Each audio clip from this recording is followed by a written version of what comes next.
Hello everyone, welcome back to my channel roots of special education. Guys, आज के session में हम लोग मोस्ट रिक्वेस्टेड टॉपिक को डिस्कस करने जा रहे हैं, that is on functional assessment checklist for programming FACP. मैं जानती हूँ कि अभी आप लोगों का आईईपी का प्रैक्टिकल चल रहा है, जिसमें कि आप लोगों को असेसमेंट टूल्स जो हैं यूज करने हैं। और मोस्ट ऑफ द इंस्टीट्यूट में सबसे पहला टूल जो आपको इंट्रोड्यूस किया जाता है वो एफएसीपी या बेसिक एमआर को यूज किया जाता है। बेसिक एमआर ऑलरेडी हम लोग यूज डिस्कस कर चुके हैं। इसके साथ साथ मैंने जो है प्री स्कूल लेवल का भी यूज किया है, आरंभ टूल डिस्कस किया है। दोनों टूल जो है वो चैनल पर उपलब्ध है। यदि आपने नहीं देखा हो तो मैं उसका लिंक जो है वो डिस्क्रिप्शन बॉक्स में दे दूंगी। तो ये है आपका असेसमेंट टूल नंबर 3, एफएसीपी, जो स्पेशली हम लोग जो है इंटेलेक्चुअल डिसेबल बच्चों के लिए यूज में लाते हैं। एफएसीपी जिसका फुल फॉर्म है functional assessment checklist for programming. Guys, इसका फुल फॉर्म भी आपके पेपर में पूछा जाता है, पेपर थर्ड में, डिप्लोमा फर्स्ट ईयर के। और नाम से ही समझ में आ रहा है कि इसका उद्देश्य क्या है। ये पहली बात तो आप देखिए, इसी नाम से ही मैं आपको जो है वो इसके ऑब्जेक्टिव आपको समझाने का प्रयास करूंगी। फंक्शनल असेसमेंट, इट मींस ये जो असेसमेंट टूल है वो बच्चे का फंक्शनल असेसमेंट करता है, कार्यात्मक आंकलन करता है। अच्छा, ये जो टूल है वो एक चेकलिस्ट के माध्यम से है। चेकलिस्ट क्या होती है? आपको चेक करना है ना। चेकलिस्ट क्या होती है? आपको चेक करना है कि वेदर ये सही है या गलत। ओके। और दूसरी यानी कुछ पॉइंट्स दिए हुए, आपको एक एक करके सबको चेक करना है, यस नो, सही गलत, है ना। या फिर अलग से स्कोरिंग होती है। और फॉर प्रोग्रामिंग यानी कि ये जो इंटेलेक्चुअल डिसेबल बच्चे हैं उनका करिकुलम तैयार करके, उनके ऊपर आईईपी तैयार करके, उनका हम जो प्रोग्राम इम्प्लीमेंटेशन करते हैं उसमें मदद करता है। तो this was the introduction about FACP, functional assessment checklist for programming. Okay, चलिए आगे मूव करते हैं गाइस। असेसमेंट टूल, जैसा कि मैंने आपको पहले भी बताया है, असेसमेंट इसे मूल्यांकन भी कहा जाता है और अंकलन भी कहा जाता है। ठीक है। तो असेसमेंट के ऊपर भी गाइस वीडियो है, वो भी आप चेक कर सकते हैं। असेसमेंट असेसमेंट और इवैल्यूएशन में क्या डिफरेंस है। ठीक है। तो एक इंस्ट्रूमेंट होता है, टूल जो है एक इंस्ट्रूमेंट होता है, एक चेकलिस्ट जिसे आप लोग कह सकते हैं। और मीडियम होता है जिसके द्वारा हम जो है बच्चे का करंट लेवल, वर्तमान स्तर क्या है बच्चे का, उसके लिए जो है हम लोग इसका उपयोग में लाते हैं। और किस चीज का वर्तमान स्तर, किस क्या पर्पस क्या होता है असेसमेंट टूल का, जिस पर्पज से वो टूल जो है वो डिजाइन किया गया है, किस चीज के लिए डिजाइन, क्या वो लर्निंग डिसेबल बच्चों के लिए डिजाइन किया गया है, क्या वो ऑटिस्टिक बच्चों के लिए डिजाइन किया गया है, चाहे क्या वो मेंटली रिटार्डेड या इंटेलेक्चुअल डिसेबल बच्चों के लिए डिजाइन किया गया है। तो अकॉर्डिंग टू द, अच्छा, फिर उसके बाद हर टूल का में जो है एज लिमिट भी होती है कि कितनी एज के बच्चों के लिए आप इसका उपयोग कर सकते हैं। ठीक है। तो ये इज टूल जो कि एक स्पेशल एजुकेटर या एक एजुकेटर के हाथ में एक इंस्ट्रूमेंट, एक औजार की तरह होता है, जिसका आप उपयोग करके बच्चे का वर्तमान स्तर जानने का प्रयास करते हैं इन अ स्पेसिफिक एरिया, है ना। जैसे कि हम लोगों को बच्चे का साइकोलॉजी में भी बहुत सारे असेसमेंट टूल होते हैं। हम इंटेलिजेंस जानना चाहते हैं तो उस एरिया में करेंगे। हम बच्चे का एटीट्यूड जानना चाहते हैं, बच्चे का इंटरेस्ट जानना चाहते हैं, वोकेशनल एप्टीट्यूड कैसा है ना। आपके जो सी टेट, ये सारे क्या है, एप्टीट्यूड टेस्ट है ना आपके। अच्छा, आगे मूव करते हैं असेसमेंट टूल से रिलेटेड कुछ और इंपॉर्टेंट जानकारी, कि असेसमेंट टूल यदि आपको यूज करना है तो सबसे पहले तो आप किस लिए यूज कर रहे हैं वो नीड का आपको पता होना चाहिए, तभी एक आप प्रॉपर असेसमेंट टूल जो है वो सिलेक्ट कर पाएंगे। क्योंकि आपके पास तो वैरायटी ऑफ टूल्स है ना। तो आपको उसमें से कौन से वाला टूल, जब आप फुल फ्लैश स्पेशल एजुकेटर बन जाएंगे तो आप देखेंगे आपको बहुत सारे टूल आपको पढ़ाए गए। ठीक है। और पढ़ने के बाद जब आप टीचर बन जाएंगे तब भी आप देखेंगे नए नए टूल आ रहे हैं, है ना। तो आपको सारे टूल्स जो है वो सीखेंगे, लेकिन अब हमें हमें मुझे 10-12 टूल सपोज आते हैं, तो मेरे को कौन सा टूल इस बच्चे पे असेस करना। तो ये इसके लिए आपको नीड पता होना चाहिए कि मैं जानना क्या चाहती हूँ। मैं जानना क्या चाहती हूँ, मैं क्या लर्निंग डिसेबिलिटी में बच्चे का सिर्फ ग्रेड जानना चाहती हूँ कि बच्चा किस लेवल का है, first class, second class, third class. तो मुझे अलग टूल यूज करना पड़ेगा, फॉर एग्जांपल ग्लैड। ठीक है। और यदि मुझे बच्चे का जो है वो बच्चे के रीडिंग में क्या डेफिशिएंसी है, बच्चे की राइटिंग में क्या डेफिशिएंसी है, तो अकॉर्डिंग टू द दैट जो है मुझे लर्निंग डिसेबिलिटी के अलग टूल यूज करने पड़े, चाहे वो डीटीएलडी हो, चाहे डीटीआरडी हो, है ना। तो फर्स्ट स्क्रीन टूल हो, बहुत सारे टूल हैं जिनको हम लोग वन बाय वन जो है वो डिस्कस करने जा रहे हैं गाइस। ये चैनल जो स्पेशल एजुकेशन के ऊपर फोकस करके बनाया गया है, स्पेशली स्टूडेंट्स की नीड्स को ध्यान में रख करके जो है वो इसमें कंटेंट जो है वो दिया जाता है गाइस। तो अभी भी अगर आपने चैनल ना सब्सक्राइब किया हो तो आप लोग सब्सक्राइब कर सकते हैं, और यदि आपने सब्सक्राइब कर रखा तो आप अपने फ्रेंड्स के साथ शेयर कर सकते हैं गाइस। डेली इसके ऊपर जो है बीएड एंड डिप्लोमा के सिलेबस को खास तौर से फोकस करके जो है आपके कंटेंट है जो है इसके ऊपर डाले जाते हैं। दूसरी इंपॉर्टेंट चीज है कि किसी भी टूल को यूज करने के लिए एक टीचर को उस टूल में ट्रेन होना बहुत जरूरी है। आपको बहुत सारे टूल आते हैं, लेकिन मान लो एक कोई नया टूल है, तो अगर आपको उसको यूज करना है तो ये नहीं कि मैं टीचर हूं तो मैं उसको यूज कर सकती हूँ, नहीं, उसके लिए आपको उस टूल में ट्रेनिंग लेना या स्पेसिफिक जो है वो लर्निंग जो है वो बहुत जरूरी है। दूसरी इंपॉर्टेंट चीज क्या है कि आपको पर्पस पता होना चाहिए कि आपके असेसमेंट का क्या है, आपको नीड पता होनी चाहिए, ट्रेनिंग की बात करिए, एंड देन मोस्ट इंपॉर्टेंट कि किस एज का बच्चा है, तो एज के अकॉर्डिंग अभी हम देखेंगे कि एफएसीपी टूल कितनी एज तक के बच्चों के लिए हम लोग यूज कर सकते हैं। लाइक बेसिक एमआर हमने ऑलरेडी डिस्कस किया है, तो बेसिक एमआर टूल जो हम लोग 3 से लेकर के 16 साल तक का बच्चों के लिए जनरली यूज में लाते हैं। ठीक है, यदि सीवियर बच्चा है तो आप 18 तक भी यूज में कर सकते हैं। आरंभ टूल जो है, क्योंकि वो प्री स्कूल लेवल का बच्चा टूल है, स्कूल रेडीनेस स्किल्स के पर्पज से इंक्लूसिव सेटअप के लिए यूज किया जाता है। तो देख रहे हैं किस तरह से ऑब्जेक्टिव्स आ रहे हैं इसके अंदर। तो बच्चे की एज क्या है, बच्चे का सिवियरिटी लेवल क्या है, अभी एफएसीपी मैं आपके सामने डिस्कस कर रही हूँ, इसके बाद हम लोग एफएसीपी पीएमआर भी डिस्कस करेंगे। तो एफएसीपी पीएमआर क्या होता है, एफएसीपी प्रोफाउंड मेंटल रिटार्डेशन, ठीक है। अब दोनों में डिफरेंस क्या है, तो सिवियरिटी लेवल क्या है, तो यदि माइल्ड मॉडरेट और सीवियर लेवल के बच्चों के लिए यूज करें तो एफएसीपी यूज करेंगे क्योंकि वो स्कूल गोइंग बच्चे हैं।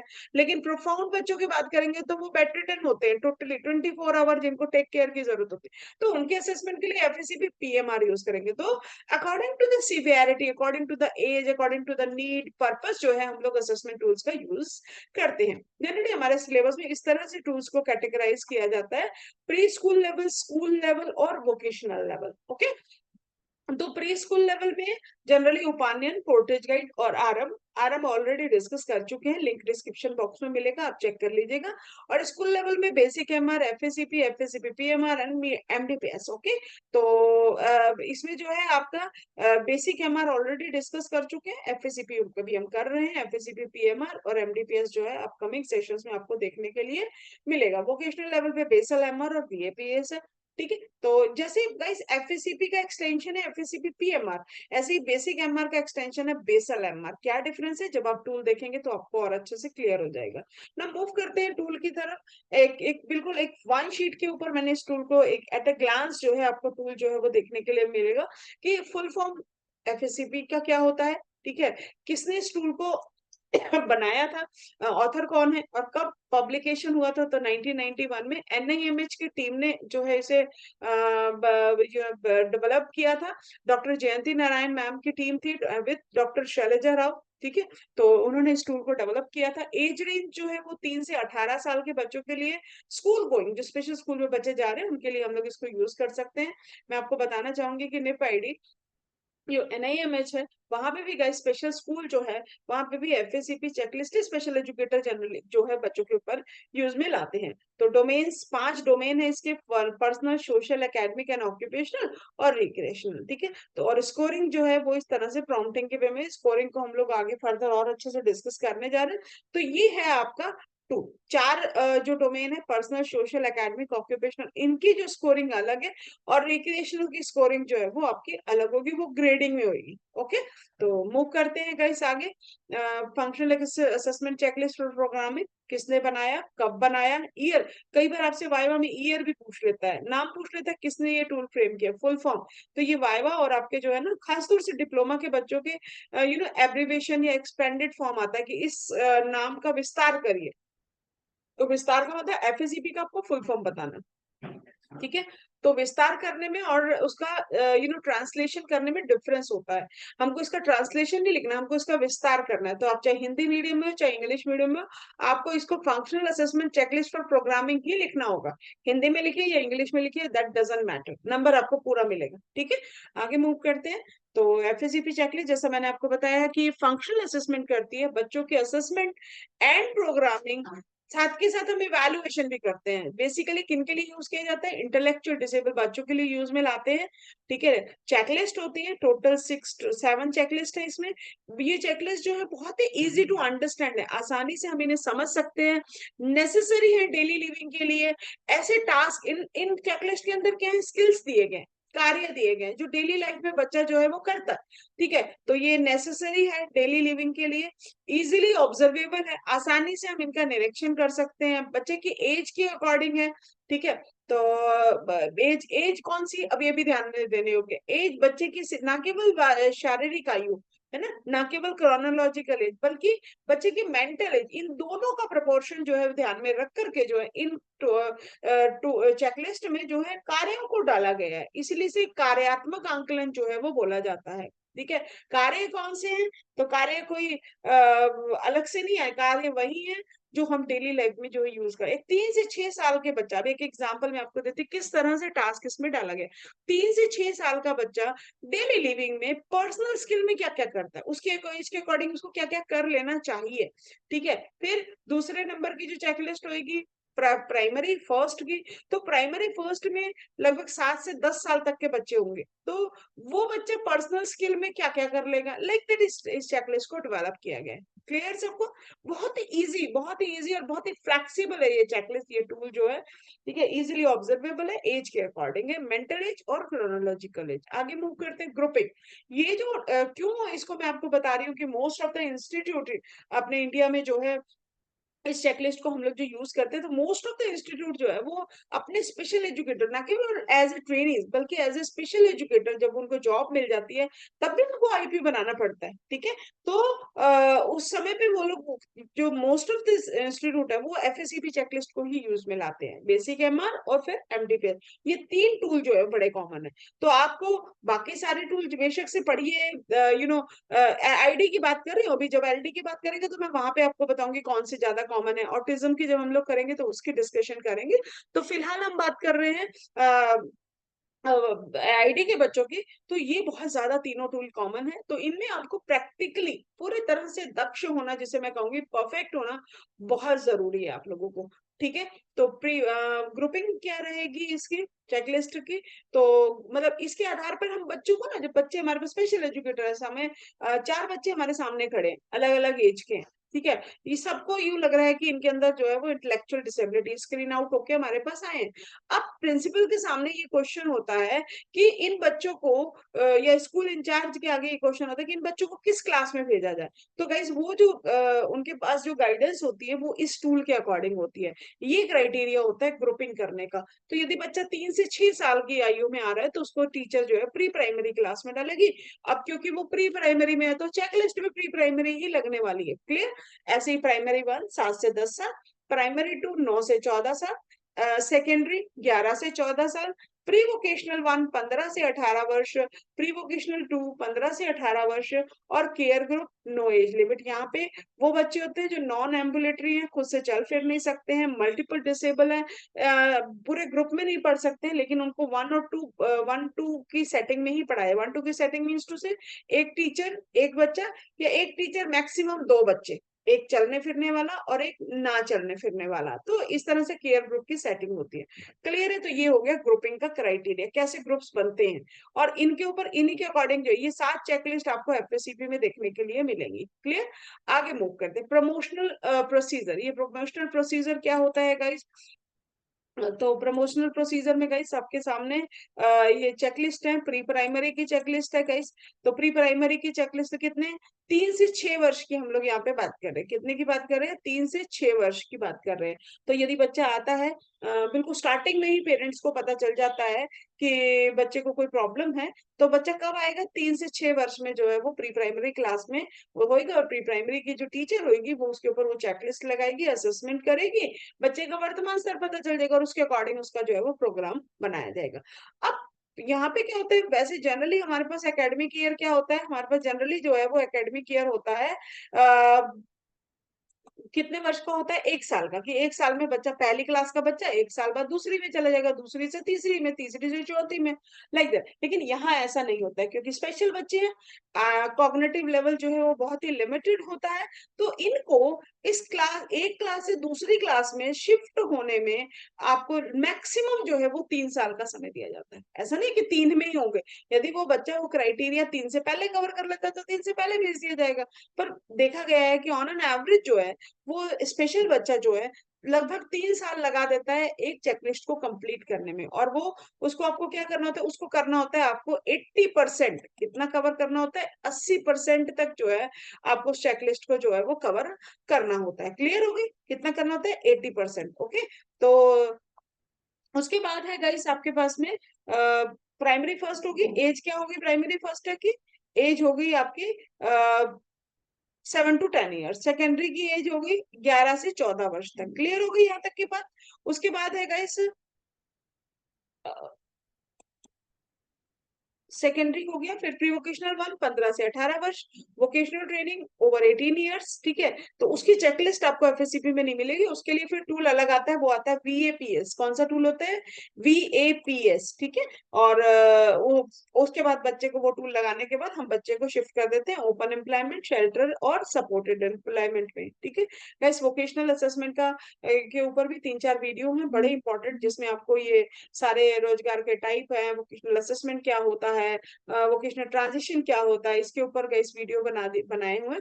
और आप जो है, मैं लिंक उसका भी डिस्क्रिप्शन बॉक्स में डाल दूंगी, आप वो भी चेक कर सकते हैं। बीएड सेकेंड ईयर का गाइस पूरा एक पेपर है वोकेशनल के ऊपर। ओके, और आईबी भी उनका वोकेशनल के ऊपर ही होता है, तो वोकेशनल लेवल के बच्चों को। ओके, तो अभी आप इसको ध्यान से समझने का प्रयास कीजिए। तो बच्चा देखिए, ये तो आ रहा है जो बिल्कुल सीधा है, ये तो क्या आ रहा है यहाँ से लेकर के यहाँ तक, ये क्या है सारा गाइस, ये है सारा मेन स्ट्रीम। क्या है ये, मेन स्ट्रीम में 3 से 6 साल का बच्चा आया, और उसने 80% तक 3 साल में कवर करा चेकलिस्ट को, और वो प्राइमरी फर्स्ट में आ गया। 7 से 10 वर्ष को गया, फिर उसने यहाँ पे 80% तक इस चेकलिस्ट को प्राइमरी फर्स्ट को कवर करा, सेकेंडरी में चला गया।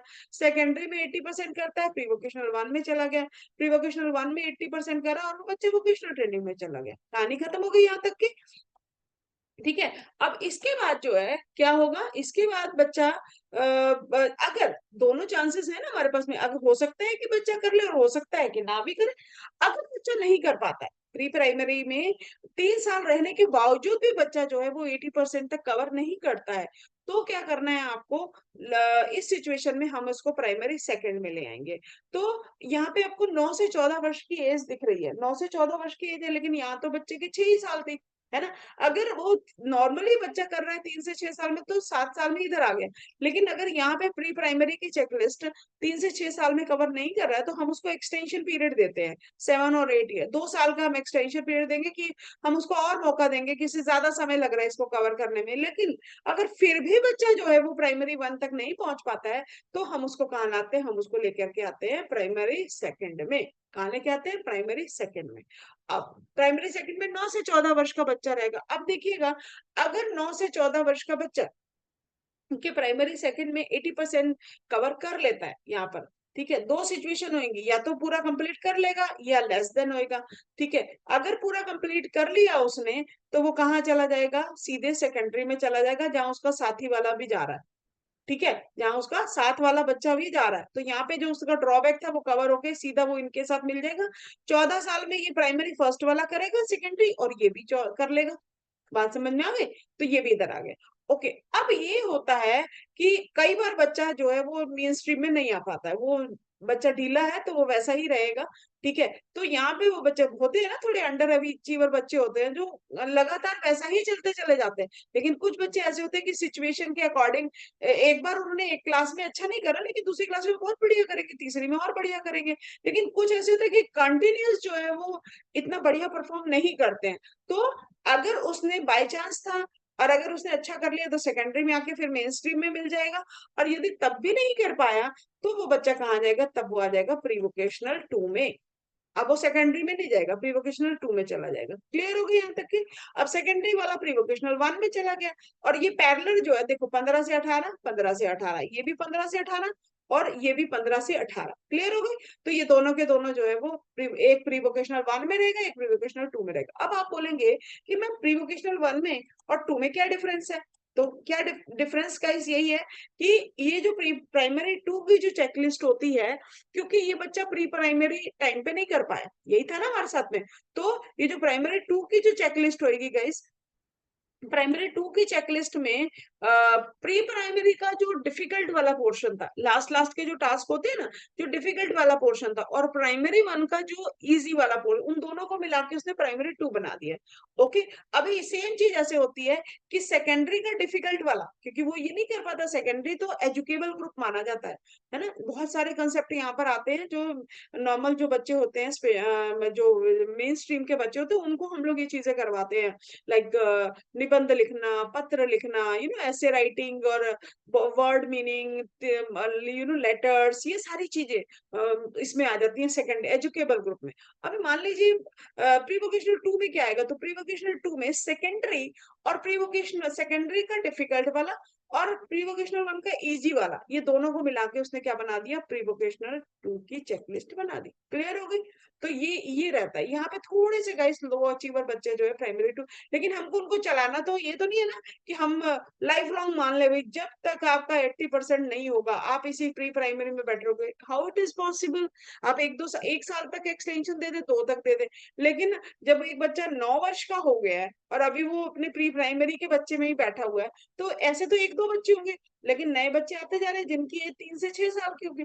तो अब नॉर्मली भी देखेंगे तो क्या होगा, उनकी हाइट भी छोटी होगी, वो छोटे लगेंगे और ये बहुत बड़ा लगेगा, तो आप इस तरह से नहीं बिठा सकते। तो ये इस तरह से ये पूरा प्रमोशन प्रोसीजर जो है वो बनाया गया है। क्लियर, आई होप सबको यहाँ पर। अब बात रह गई कि ये कौन है मैडम, केयर ग्रुप वाले। तो गाइस ये जो केयर ग्रुप वाले बच्चे हैं, ये वो सेपरेट ग्रुप होता है फॉर नॉन एम्बुलेटरी स्टूडेंट्स। ठीक है, नॉन एम्बुलेटरी, जैसे मैंने आपको बताया कि प्रोफाउंड लेवल के जो बच्चे होते हैं उनके लिए होता है, ठीक है। और केयर टेकर्स होते हैं जो कि स्पेशली पर्सनल स्किल्स जो है वो जनरली इनको सिखाए जाते हैं।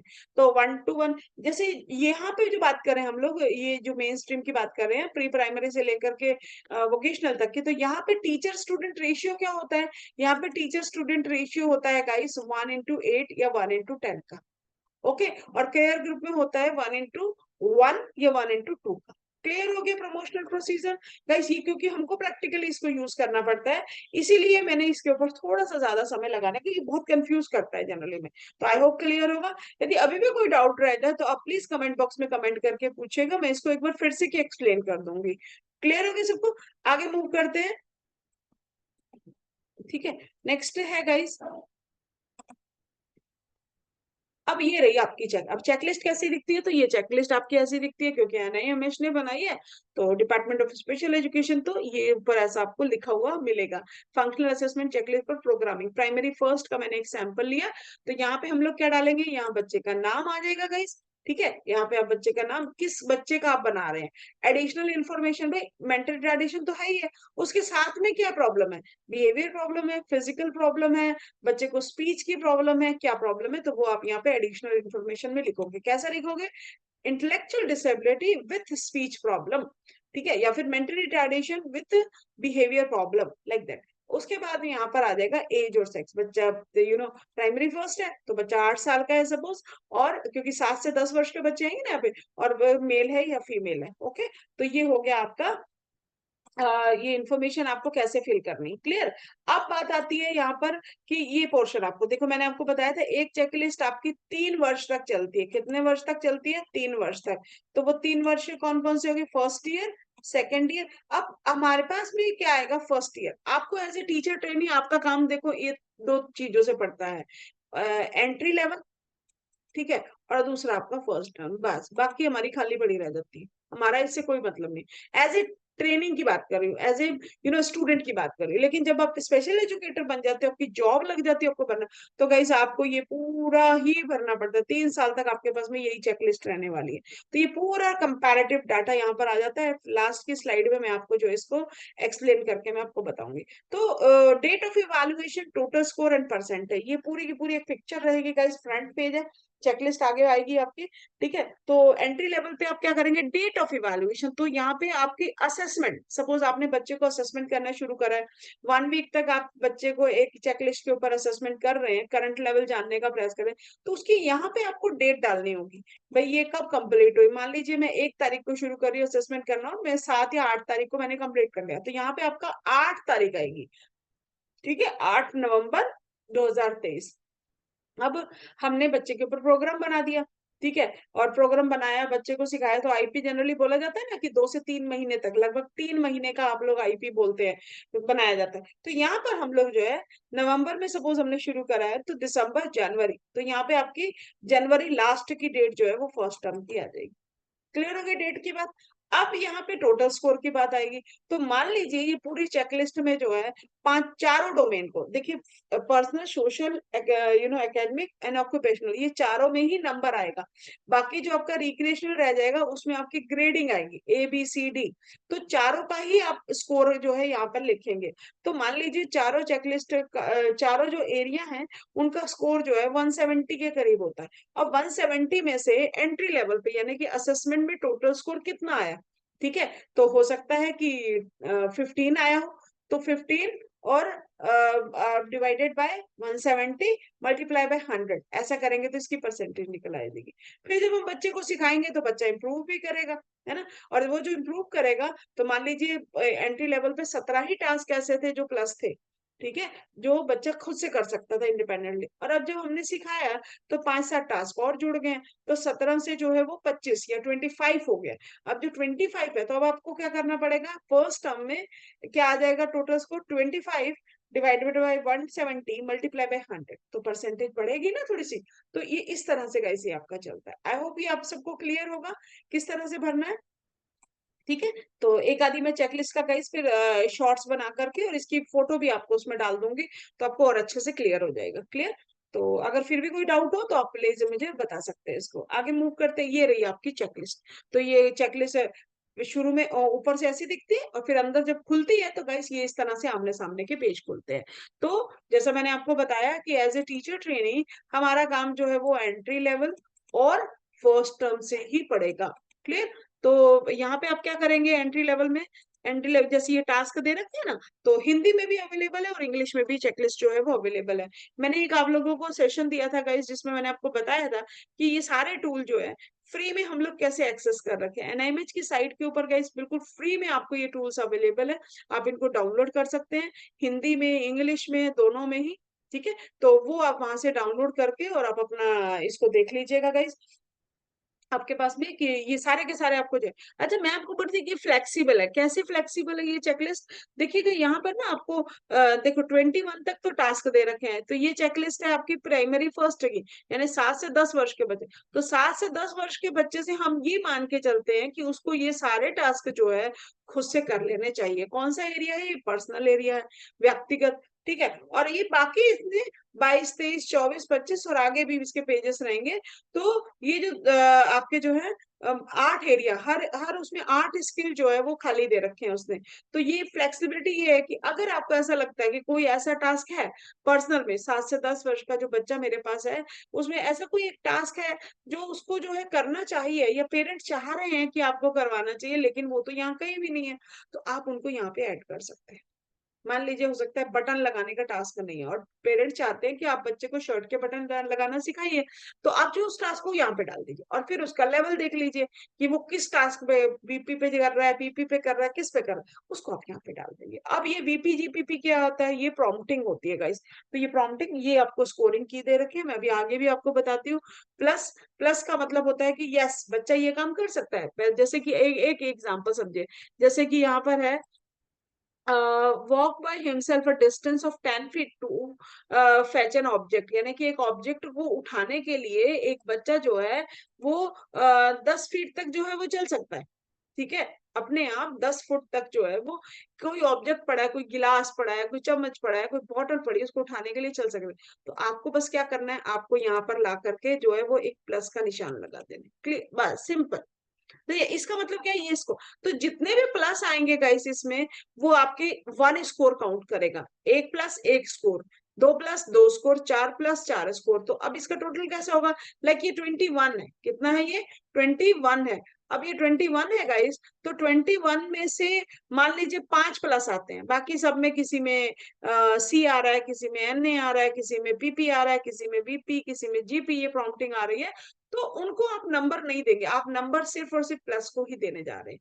तो जितने भी प्लस होंगे, लाइक ये 21 है, आपको लगता है कोई एडिशनल और ऐड नहीं करना है, तो इसके परसेंटेज कैसे निकालेंगे इंडिविजुअल, 21 ठीक है। और कितने हैं टोटल, 5 प्लस हुए, तो 5 multiply by 21 multiply sorry 5 divided by 21 multiply by 100, तो ये आपकी पर्सनल का करंट लेवल की परसेंटेज निकल जाएगी। समझ आ गई बात की? तो ये है आपका एंटर करने का तरीका।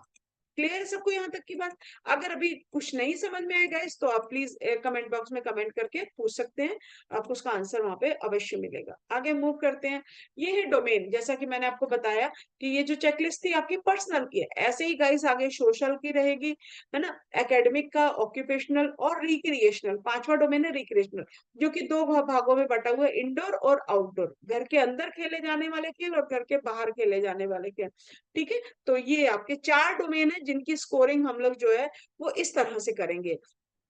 प्लस तो यस, ठीक है, मतलब अपने आप कर लेता है बच्चा इंडिपेंडेंट, बस आपने कहा, वर्बल रिक्वेस्ट करी कि आपको ये करना है, जाइए बोतल उठा के लाइए, आपने सिर्फ ऑब्जर्व करना है कि बच्चा अपने आप उठा के ले आया, तो प्लस है, खुद से कर लेता है। ठीक है, अपने आप को साफ करना, अब सीढ़ियों पे चढ़ना उतरना, तो ये ओकेजनल क्यू का मतलब क्या होता है कि बच्चा कभी कभी थोड़ा बहुत उसको हिंट देना पड़ता है, नॉट एप्लीकेबल, तो बच्चे के ऊपर एप्लीकेबल ही नहीं होता है। नो एक्सपोजर, पीपी प्रॉम्प्टिंग आप सबको पता होगा, फिजिकल प्रॉम्प्ट, वर्बल प्रॉम्प्ट, है ना, जेस्चरल प्रॉम्प्ट, मॉडलिंग। ठीक है, तो ये हो गया आपका स्कोरिंग का तरीका। तो ये फर्स्ट ईयर का आप यहाँ पे एंट्री लेवल, फिर यहाँ पे फर्स्ट इवेल्युएशन 3 महीने सिखाया, फिर उसके बाद में फिर गोल बनाएंगे, 3 महीने का टास्क बनाएंगे, फिर आप सेकंड में इवेल्युएशन करेंगे, और ये रहेगा फाइनल इवेल्युएशन, आपका एकेडमिक ईयर 1 साल यहाँ खत्म हो जाएगा। अब ये जो थर्ड टर्म का जो गाइस इवैल्यूएशन रहेगा, ध्यान रखिए, क्यों असेसमेंट को वो कई बार मूल्यांकन भी बोल देता है, ये जो थर्ड टर्म का इवैल्यूएशन है, एक्चुअल में ये सेकंड ईयर का जाकर के क्या बन जाएगा, ये क्या बन जाएगा, एंट्री लेवल बन जाएगा। सेकंड ईयर में जाके क्या बन जाएगा, एंट्री लेवल बन जाएगा, क्योंकि सेम ही तो रहेगा, इसका मूल्यांकन इसका आंकलन बन गया। ठीक है, तो आगे मूव करते हैं गाइस। ये आपके डोमेन है, जैसा कि मैंने अभी आपको बताया, 5 डोमेन है, पर्सनल, सोशल, एकेडमिक, ऑक्यूपेशनल और रिक्रिएशनल। ठीक है, आगे देखते हैं, इसकी स्कोरिंग को देखेंगे आगे। ये रही स्कोरिंग, है ना। तो एकेडमिक जो एरियाज है, और ये नॉन एकेडमिक या रिक्रिएशनल है, तो प्लस इंडिपेंडेंट, वर्बल रिक्वेस्ट करा और बच्चे ने कर दिया। वर्बल प्रॉम्प्ट, मौखिक रूप से जब आपको सहायता करनी पड़ती है बच्चे की। ओकेजनल क्लू का मतलब होता है कि कभी कभी आपको जो है बच्चे को थोड़े बहुत हिंट देना और बच्चा कर लेगा। जैसे बच्चे को आपने पानी दिखाया, बोले ये क्या है, बच्चा प प प कर रहा है, तो आपने बच्चा नहीं बता पाया, आपने बोला प प, तो आपने हिंट दिया ना उसको थोड़ा, और उसने पानी बोल दिया, तो दिस इज ओकेजनल। जेस्चरल प्रॉम्प्ट यानी जब आपको इशारा करके, हाथों से इशारे करके, है ना, तो उस वे में आपको यदि बच्चे को थोड़ा सा हिंट देना पड़ता है, तो that is gestural prompt. Physical prompt क्या होता है, जब शारीरिक सहायता, सारी चीजें बच्चे को हमें खुद करवानी है, हाथ पकड़ के। फिजिकल प्रॉम्प्ट में आपको बताना चाहूंगी कि जैसे हम लोग, छोटा बच्चा होता है ना, उसको ABCD लिखवानी है, तो कैसे मम्मा पीछे से हाथ पकड़ करके उसका A for Apple, B for ball, तो ये क्या है, फिजिकल प्रॉम्प्ट है। उसको कपड़े पहनाने तो खुद से पहनाना, ये फिजिकल प्रॉम्प्ट है। नॉट एप्लीकेबल, बच्चे के ऊपर एप्लीकेबल ही नहीं होता है। Suppose not applicable generally disability से रिलेटेड होता है, कंफ्यूज हो जाते हैं बच्चे की कब हम नॉट एप्लीकेबल लगाएं। यदि बच्चे की एज है, बच्चे की वो सिवियरिटी लेवल भी नहीं है, और बच्चा वो कर सकता है, तो आप जो है नॉट एप्लीकेबल नहीं लगाएंगे। लेकिन मानिए कि बच्चे को आप एक बच्चा व्हील चेयर पे है, ठीक है, व्हील चेयर पे पूरी तरह से डिपेंडेंट है, और टास्क आ रहा है आपका उसमें कि साइकिल चला लेता है बच्चा, ऐसा कुछ है, तो दैट इज नॉट एप्लीकेबल। एक व्हील चेयर का CP बच्चा जो है, वो आप कितना भी उसको रिहेबिलिटेशन दे दीजिए, लेकिन वो जो है साइकिल चलाने तक इम्पॉसिबल तक की बात है। ठीक है, that is not applicable generally, है ना। एक विजुअली इम्पेयर बच्चा है और आप उसको कोई देखने से रिलेटेड कोई चीज बोल रहे, that is not applicable. Clear. No exposure, हाँ, बच्चे के ऊपर एप्लीकेबल भी है, बच्चा कर भी सकता है, लेकिन अभी तक उसको कभी सिखाया ही नहीं गया। फॉर एग्जाम्पल, टीवी की हम लोग बात करें, टीवी देखने का एक गोल आता है सपोज, और बच्चे को जो है हम बोल रहे हैं कि इसको रिमोट से ऑन करो, फलाना चैनल चलाइए, बच्चे ने कभी रिमोट वाला टीवी नहीं देखा है, तो नो एक्सपोजर। बात समझ रहे हैं, उसको एक्सपोजर ही नहीं है इस चीज का, उसने कभी वो चीज देखी ही नहीं है, उसको कभी करवाई ही नहीं गई है। क्लियर। लेकिन लेवल है उसका, अगर आप करवाएंगे तो वो कर सकता है। तो दैट इज नो एक्सपोजर। तो ये रहेगी आपकी 4 एरिया की scoring, personal, social, academic and occupational. और रिक्रिएशनल में गाइस जैसा मैंने आपको बताया कि प्रॉम्प्टिंग ना दे करके आपको A B C D E grade देने होंगे। तो यदि उस टास्क को कोई भी गेम है, सपोज कैरम बोर्ड खेलना है, एक इंडोर एक्टिविटी है, तो यदि बच्चा जो है उसे खेलने में इंटरेस्ट लेता है, खुद से शुरू भी करता है, कैरम बोर्ड ले आया, खुद से खेल रहा है, बुला रहा है कि चलो हम खेलेंगे, तो ए ग्रेड देंगे, क्योंकि उसको अच्छा भी लग रहा है और वो खुद से खेल सकता है, इंटरेस्ट ले रहा है। बी में क्या है कि वो इनिशिएट खुद नहीं करता, लेकिन कोई खेल रहा है तो पार्टिसिपेट कर लेगा उसमें, है ना, आ जाएगा, आप बोलोगे आ जाओ खेलेंगे तो खेल लेगा। लेकिन ए में क्या है, खुद से ही बोल रहा है खेलने के लिए, खुद ही स्टार्ट कर रहा है गेम। अंतर समझ में आ रहा है? सी में क्या होता है कि पार्टिसिपेट नहीं करता है, ठीक है, ना रूल रेगुलेशन जानता है, बट अपने आप को इन्वॉल्व करता है कि ठीक है बैठ गया है, चलो जी, किसी भी तरीके ना कोई रूल जानता है ना रेगुलेशन जान रहा है। और डी में क्या होता है, इन्वॉल्व नहीं करेगा लेकिन ध्यान से देखता जरूर है उस चीज को। और ई में क्या होता है, उसको कोई फर्क नहीं पड़ रहा, आप कुछ भी खेलिए कुछ भी कूदिए, क्योंकि उसको इंटरेस्ट ही नहीं है। तो आपको हर गेम को, चाहे वो इंडोर हो या आउटडोर हो, इस नजरिए से देखना है और फिर आपको उसको ग्रेडिंग देनी है, ए बी सी डी ई। अब इनके टोटलिंग कैसे करेंगे? तो जो एकेडमिक की गाइस चेकलिस्ट होगी, तो उसमें जितने भी प्लस होंगे उनको आप एक स्कोर देंगे, ठीक है, जैसे आपके मैंने बताया ना, जितने भी आपके प्लस हैं उनको आपने कितना स्कोर देना है, 1 स्कोर देना है। ओके। लेकिन रिक्रिएशनल में क्या होगा, ए बी सी डी, तो अब आप कौन से वाला देंगे, तो 5 है भाई, अब इसमें कौन सा प्लस किसको देने वाले हैं? तो कुछ जगह ऐसा होता है गाइस कि ए को 1 स्कोर दे देते हैं, लेकिन ऐसा नहीं, जो आपका चेकलिस्ट में जो डायरेक्शन दे रखी है वो ये है कि आपको क्या करना है कि जो ग्रेड इसमें से सबसे ज्यादा आ रहा है, ठीक है, मान लीजिए 10 है आपके स्किल, 10 आपके गेम है, उसमें से आपने देखा है कि बी जो है वो 4 बार आया है और बाकी कोई 2 बार आया है, कोई 1 बार आया है, कोई आया ही नहीं है। तो आपको जो टोटल में जब रिक्रिएशनल में लिखना होगा तो ग्रेड क्या देना होगा, बी देना होगा। अब कभी ऐसी सिचुएशन भी, तो ये तो सीधा सीधा इक्वल हो गया भाई, जो ज्यादा है उसको दे दिया। लेकिन कई बार ऐसा भी तो हो जाता है ना कि दो बार, ए भी 2 बार आया है और बी भी 2 बार आया है, बाकी सारे तो एक ही एक बार आए। अब क्या करे टीचर, दो दो थोड़ी देंगे ए और बी। तब इस चॉइस में, इस चीज में टीचर की चॉइस होती है कि वो ए देना चाहती है कि बी देना चाहती है। तो वो टीचर ने क्योंकि असेसमेंट करा है तो उसको पता होता है कि बच्चा जो है उसका लेवल क्या है, तो वो ए और बी दोनों में से कोई भी दे सकती है। तो ये रहती है स्कोरिंग का। ठीक है, आगे मूव करते हैं गाइस। ये है आपकी क्यूमुलेटिव शीट होती है, आप इसको मार्कशीट बोल सकते हैं एक तरह की। सारे चेकलिस्ट को उठा करके हम लोग यहाँ पे टोटल में लेकर के आ जाएंगे। नंबर ऑफ एक्टिविटीज, ठीक है, एंट्री लेवल, पर्सनल का, सोशल का, पूरी की पूरी, आप जैसे मार्कशीट होती है ना, पूरी एक शीट के ऊपर सब कुछ आ गया, तो लग दे। ये रही आपकी एक भरी हुई है, हालांकि थोड़ा सा ब्लर आ रहा है, लेकिन फिर भी चलो आपको समझने में थोड़ा सा बात समझ में आ जाएगी कि भरना किस तरह की। तो ये 1 साल की पूरी आपकी चेकलिस्ट भरी हुई है गाइस। पर्सनल में जैसे प्राइमरी फर्स्ट मैंने आपको बताया 22 टास्क हैं, और एंट्री लेवल पे बच्चा 11 ही प्लस आए थे, तो 11 स्कोर हो गया। अब उसका परसेंटेज निकाल लीजिए, 11/22, 22, ठीक है, 11/22 मल्टीप्लाई बाय 100। ओके, तो ये हो जाएगा। फिर ऐसे फर्स्ट टर्म में देखा कि बच्चे ने 5 और प्लस हो गए, तो 16 हो गया, परसेंटेज बढ़ेगी ना, 16/22 मल्टीप्लाई बाय 100। फिर थर्ड सेकंड टर्म में 19 हो गया, थर्ड टर्म में 20 हो गया। देख रहे हैं, तो सबसे ज्यादा इंप्रूवमेंट कहाँ हुई थी, फर्स्ट टर्म में हुई थी, है ना, और परसेंटेज भी बढ़ती चली जाएगी। क्लियर है? देखिए थर्ड टर्म में कहाँ चला गया, 90% तक चला गया सीधा वो।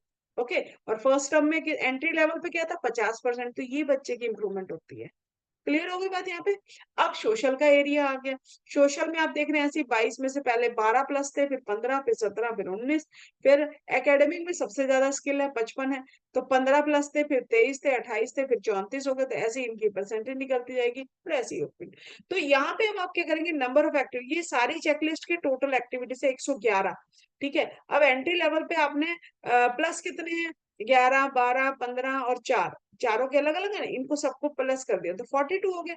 अब 42 को आप क्या करेंगे, अपॉन 111 मल्टीप्लाई बाय 100, तो ये आपका एंट्री लेवल का परसेंटेज आ जाएगा। क्लियर यहाँ पे? ऐसे ही आप first term second term, I hope clear होगा। ग्रेड ऑफ रिक्रिएशन जैसा मैंने आपको बताया था, तो ग्रेड जो है वो एंट्री लेवल पे भी ए था, इसमें भी ए, और आगे भी ए ही चलता रहा, यानी बच्चे को खेलने में बहुत अच्छे, एजुकेशनल उसका बहुत अच्छा है। तो इस तरह से अब आपको क्या करना है, जैसे मैंने आपको बताया कि फर्स्ट टर्म का जो इवैल्यूएशन है, फाइनल स्कोर है ये वाला, ये आपका इसका सीधा-सीधा एंट्री लेवल चल जाएगा। आप टीचर क्या करता है सीधा इसको यहाँ पे आप जो है उसको उतार दीजिए। ये 20 है ना, तो ये भी 20 ही हो जाएगा। क्योंकि यहाँ जो आप देखिए अगर आपने +2 करी है, तो +2 का जो आपका फाइनल स्कोर है, वो तो आपका मूल्यांकन था ना, लेकिन अब आप जब बीए करने जा रहे हैं, तो वहाँ पे वो आपका करंट लेवल बन गया कि आपका वर्तमान स्तर क्या है? आप +2 लेवल के बच्चे हैं। फिर आप बीए करेंगे, बीए फाइनल ईयर करने के बाद जब आप एमए में जाएँगे, तो बीए का जो स्कोर है फाइनल ईयर का, वो मूल्यांकन है, लेकिन वो एमए फर्स्ट ईयर के लिए आपका एंट्रेंस लेवल बन जाएगा, वर्तमान स्तर बन जाएगा। क्लियर? किस तरह से इवैल्यूएशन एक टाइम पे आकर के आपका असेसमेंट बन जाता है। तो ये चीज़ मैं आपको यहाँ पे समझाना चाह रही थी। ओके? तो ये इस तरह से गाइस आपकी चेकलिस्ट रहेगी। आई होप कि आपको ये क्लियर होगा यहाँ पर, ठीक है? तो नेक्स्ट टूल जो है वो एमडीपीएस रहेगा। अगर अभी भी इनमें गाइस कोई भी कन्फ्यूज़न हो, तो बेझिझक कमेंट बॉक्स में कमेंट करके आप पूछ सकते हैं। Thank you so much. मैंने अपनी तरफ से बेस्ट लेवल पे कोशिश की है कि आपको जो है टूल को विजुअलाइज़ कर पाऊँ और इस चीज़ को बिल्कुल क्लियर हो जाए आपको। लेकिन फिर भी गाइस क्योंकि ये प्रैक्टिकल कंपोनेंट है, अगर फिर भी आपको कोई डाउट रहता है तो आप कमेंट बॉक्स में कमेंट करके पूछिएगा और मैं कोशिश करूँगी कि गाइस एक भरी हुई चेकलिस्ट का जो है सैंपल क्योंकि गाइस ये कॉन्फिडेंशियल होते हैं, आईईपी का डाटा जो है वो इस तरह से शेयर करना स्क्रीन पे बहुत मुश्किल है। लेकिन फिर भी मैं कोशिश करूँगी कि उसको किस वे में मैं आप तक जो है नाम वगैरह उसका हाइड करना होगा बच्चे को और फिर मैं आपको जो है वो डाटा जो है कोशिश करूँगी पहुँचाने का ताकि आपको हेल्प हो जाए। आपको एक क्योंकि जब हम भरा हुआ देखते हैं या विजुअलाइज़ देखते हैं ना तो आपको जो है वो भरने में और मदद मिलती है। तो stay tuned with the channel guys next tool MDPS रहने वाला है। और आप सबको मैं बताना चाहूँगी कि द रिज़ल्ट जैसा आप जानते हैं कि बहुत बहुत बेकार रिज़ल्ट आया है इस बार का मेरे ख़्याल अभी तक का सबसे वर्स्ट रिज़ल्ट होगा, है ना? लगभग 80 टू 90% बच्चे जो है वो या तो बैक आ रही है, या फिर वो फेल हो रहे हैं बच्चे। रीज़न चाहे कुछ भी रहा हो लेकिन दिक्कत तो रही है। इसका वन ऑफ द रीज़न मुझे जो समझ में आता है गाइस नॉन अटेंडिंग का जो सिस्टम बहुत ज़्यादा बढ़ता चला जा रहा है, वो भी हो सकता है और क्योंकि बच्चों को प्रॉपर वो एजुकेशन तो मिल नहीं रही है। हम लोग जो है उसको बस कमर्शियल बेसिस पे लेकर के आ जाएँ। लेकिन जब स्पेशल एजुकेशन की बात करें या टीचर ट्रेनिंग की बात करें, तो गाइस प्रॉपर नॉलेज होनी बहुत ज़रूरी है। वो नॉलेज नहीं है लेकिन एग्ज़ाम टाइम में बस हम सारी चीज़ों को बस हज़म करके और बोलते हैं कि अब उस रिज़ल्ट आ जाए, तो कहीं न कहीं वो सब कॉज़ेज़ भी हैं, ठीक है? टेक्निकल एरर भी हो सकते हैं गाइस, तो बाय द टाइम जो है वो चीज़ें पता चलती चली जाएँगी। एक और वीडियो आने वाला है रिज़ल्ट पे, जिसमें आपको आप क्वेश्चन्स आ रहे हैं आप लोगों के कि मैम जिनकी बैक है वो कब पेपर दे सकते हैं, रीवैल्यूएशन का फॉर्म कब भर सकते हैं, क्या है? तो उसके ऊपर एक वीडियो जो है वो जल्दी आने वाला है आपका, आज और कल में आ जाएगा। तो please stay tuned with the channel और टेलीग्राम चैनल है guys roots of special education के नाम से, जहाँ पे डीएसएसपी की प्रिपरेशन जो आपको पता है डीएसएसपी के आपकी वैकेंसीज़ बहुत सारी निकल चुकी हैं, बच्चे ऑलरेडी प्रिपेयर कर रहे हैं। तो वहाँ पे पीवाईक्यू गाइस जो है वो सॉल्व करवाए जा रहे हैं। आपके जो है 25th से आपका जो है इसका चैनल पे जो है वो पीवाईक्यू की प्रिपरेशन शुरू होने जा रही है। तो आप लोग जल्दी से टेलीग्राम चैनल जॉइन करिए रूट्स ऑफ स्पेशल एजुकेशन के नाम से और भी बहुत इंपॉर्टेंट इन्फॉर्मेशन आपको इस चैनल पर मिलने जा रही है। सारे जितने भी वीडियोज़ हैं उनके लिंक आपको वहाँ पर मिलेंगे। ठीक है? बहुत सारी पीडीएफ आपको डीएसएसपी से रिलेटेड शेयर करी जाएँगी और एक एप्लीकेशन भी है guys roots of special education की प्ले स्टोर पे। आप चाहें तो उसे भी डाउनलोड कर सकते हैं। वहाँ पर फुल कोर्स चल रहा है डिप्लोमा इन स्पेशल एजुकेशन का। बहुत ही मिनिमम से चार्जेस हैं गाइस जो कि आपके 2 पिज़्ज़ा का चार्ज मैं आपको कह सकती हूँ हो सकता है और उसके ऊपर आपको पूरी क्लासेस, प्रैक्टिकल, थ्योरी सारे कंपोनेंट आपको पढ़ाए जा रहे हैं। तो हरी अप गाइस थोड़ी-सी ही सीटें वहाँ पर बाकी हैं, जिसको मैंने एक्सटेंड किया है आपके इस रिजल्ट को देख कर के बच्चों की रिक्वेस्ट पे कि मैम हम लोग जॉइन करना चाहते हैं, तो ऑलरेडी वो ग्रुप चल रहा है और आप जो है वो कोर्स को जॉइन कर सकते हैं। एप्लीकेशन पहले डाउनलोड करिए और वहाँ जाकर के आप कोर्स को देख सकते हैं। तो thank you so much guys stay tuned with the channel और अपकमिंग सेशन जो है वो एमडीपीएस से रहेगा। Thank you.